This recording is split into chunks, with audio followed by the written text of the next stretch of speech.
Bank of America shut down his branch just hours after he made a huge deposit and his money disappeared. So you can imagine how worried he was. So he came to 7 on Your Side's Michael Finney, as so many people do, to find out what to do, Michael. Yeah, it's hard to believe this story happened at a major bank. Yeah, this viewer deposited $33,000 through a teller at a Bank of America in Oakland, and hours later, the branch shut down. His deposit never got posted, and everybody kept telling him, sorry, there's nothing we can do. And I said, you're telling me that Bank of America lost $33,000 of my money, and you're telling me right here to my face, there's nothing you can do. That's right, sir. It was like a bad dream, except it was real. I started to think I may not see the money ever.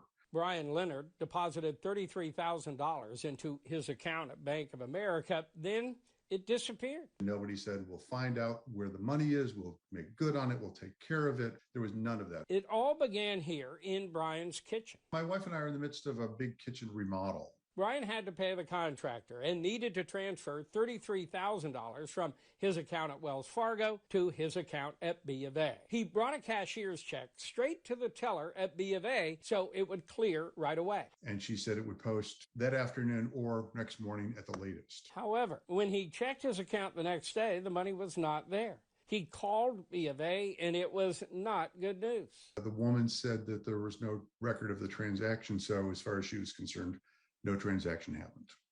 Brian drove back to the bank and got another surprise.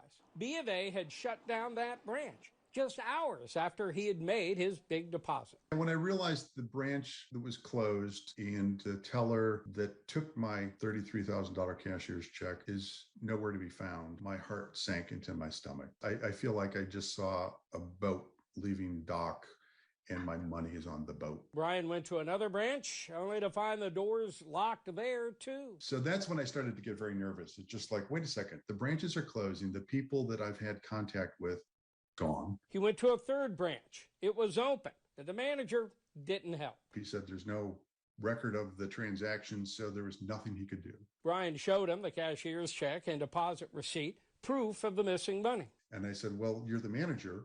Can you escalate the issue? He says, no. There's nothing I can do. Brian says everyone at B of A kept telling him that. There was nothing he could do. There was nothing that she could do. So there's nothing I can do. So there was nothing he could do. They kept repeating, there's nothing I can do.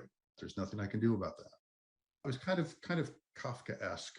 But there was something Brian could do. He contacted the bank's CEO, the federal government, and 7 on Your Side. That ball started moving very quickly. B of A tells us the problem arose because the cashier's check was made out to Bank of America, not Brian, and it delayed the process. B of A didn't say why no one helped Brian track down his money until now. Bank of America contacted me and they said, we are going to give you $33,000 immediately. 7 on Your Side. You were on it from the get-go. And